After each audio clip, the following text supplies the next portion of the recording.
अस्सलाम वालेकुम। आप इस एस साउंड को देखें, ये इस वर्ड के आखिर में भी है, इसकी भी और यहाँ भी।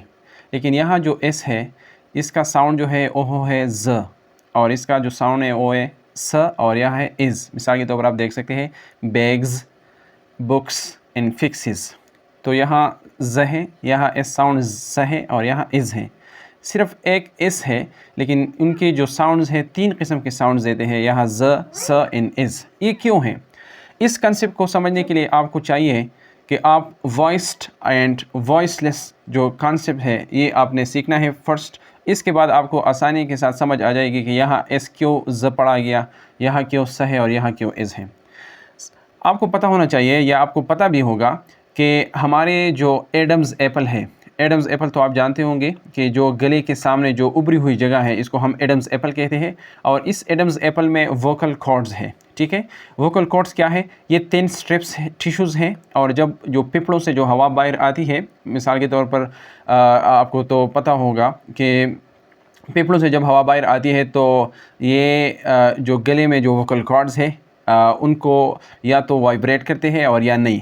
बाज़ साउंड्स ऐसे हैं कि जब उसको हम अदा करते हैं तो वोकल कॉर्ड्स में फिर वाइब्रेशन होगी। तो जिन साउंड्स के अदा होने के दौरान वोकल कॉर्ड्स में क्या हो, वाइब्रेशन हो, तो उस साउंड को हम कहेंगे वॉइस्ड। और जिन साउंड्स को के अदा करने के दौरान इन वोकल कॉर्ड्स में कोई वाइब्रेशन ना हो तो हम कहेंगे कि ये वॉइसलेस है या अनवॉइस साउंड है। तो वॉइस्ड के लिए मैंने लिखा है वाइब्रेशन इन वोकल कॉर्ड्स, और वॉइसलेस के लिए मैंने लिखा है no vibration in vocal cords. आपको कैसे पता चलेगा कि फ्ला साउंड जो है ये वॉइस्ड है या वॉइसलेस है? तो एक तरीक़ा तो ये है कि आपने क्या करना है, अपने एडम्स एप्पल के ऊपर अपने उंगली को आपने रखना है और फिर इस साउंड को आपने प्रोनाउंस करना है। मिसाल के तौर पर आप ग साउंड को प्रोनाउंस कर देंगे तो सबसे पहले आपने क्या करना है, अपने एडम्स एप्पल पर अपनी उंगली को रखना है और फिर आपने इस तरह पढ़ना है घ घ।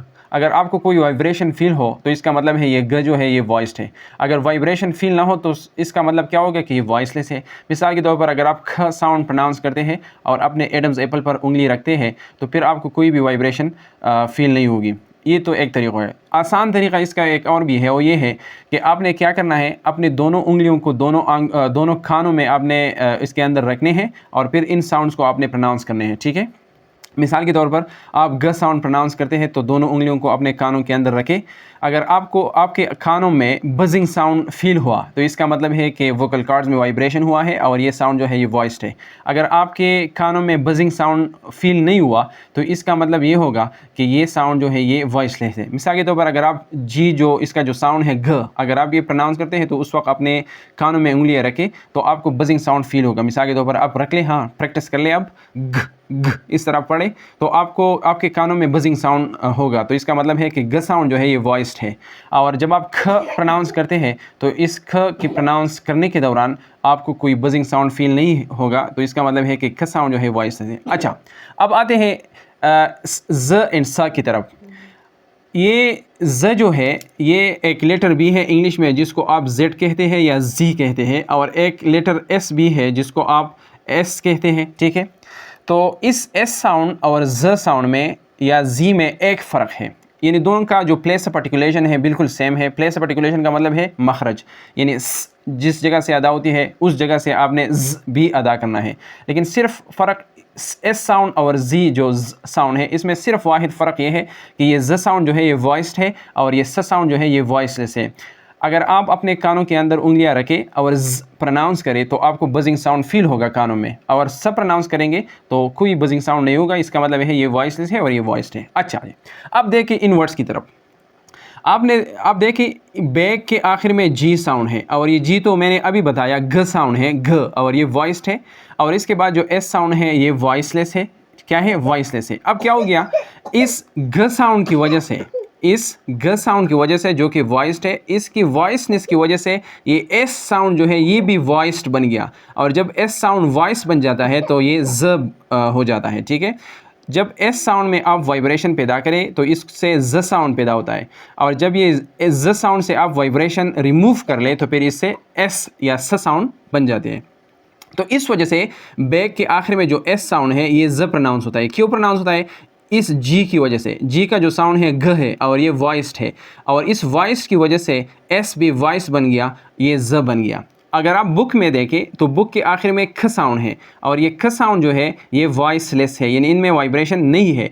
तो इसमें वाइब्रेशन नहीं है और एस में तो ऑलरेडी वाइब्रेशन नहीं है, तो ये रिमेन आप कह सकते हैं कि ये वही एस रह गया और इसमें वाइब्रेशन नहीं है, तो वॉइसलेस है, तो एस को आपने अब एस ही प्रोनाउंस करना है। मैंने आपके लिए लिखा है कि ये ग साउंड जो है ये वॉइस्ड है और इसके बाद जो स साउंड है ये वॉइसलेस है।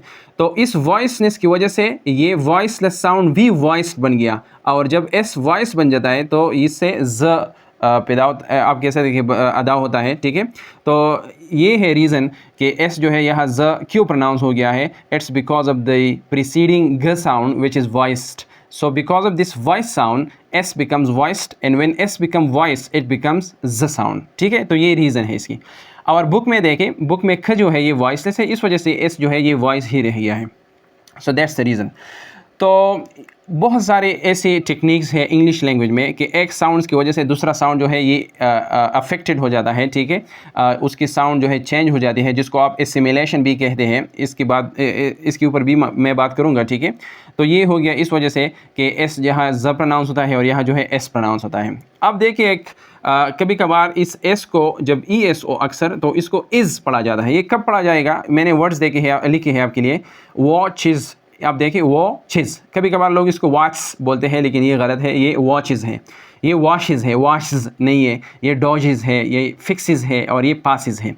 जिन वर्ड्स के आखिर में सी एच हो, सी एच या एस एच हो या डी जी हो या एक्स हो या डबल एस हो और इसके बाद जब आप ई एस लगाते हैं तो ये आपने इज़ अदा करना है, ठीक है। यानी जिन वर्ड्स के आखिर में छ, श, ज और एक्स और सा ये साउंड्स पाए जाते हो तो इसके बाद आपने ई एस लगाना है और फिर उस सारे वर्ड्स के आखिर में जो ई एस है आपने इसको इज़ लगाना है। इसमें एक एक्सेप्शनल केस है कि जब किसी वर्ड के आखिर में ओ आ जाए तो ओ के बाद भी हम कभी कभार ई एस लगाते हैं, तो लेकिन आपने इसको इज़ नहीं पढ़ना है। मिसाल के तौर पर आप देखें गो, तो गो के बाद अगर आप ई एस लगाए तो आपने इसको गोज़ पढ़ना है, गो इज़ नहीं पढ़ना है, ठीक है। या डू के बाद जब ई एस लगाए तो डज़ पढ़ना है, डू इज़ या इस तरह कोई और आप इस तरह नहीं प्रोनाउंस कर सकते, डज़ बोलना है, ठीक है। तो ये थे आज इसके बारे में कुछ मालूमात। आई होप कि आपने कुछ सीखा होगा। अगर आपको ये वीडियो अच्छी लगी हो तो यू कैन शेयर इट और आप मुझे यूट्यूब पर भी सब्सक्राइब कर सकते हैं। Thank you for watching.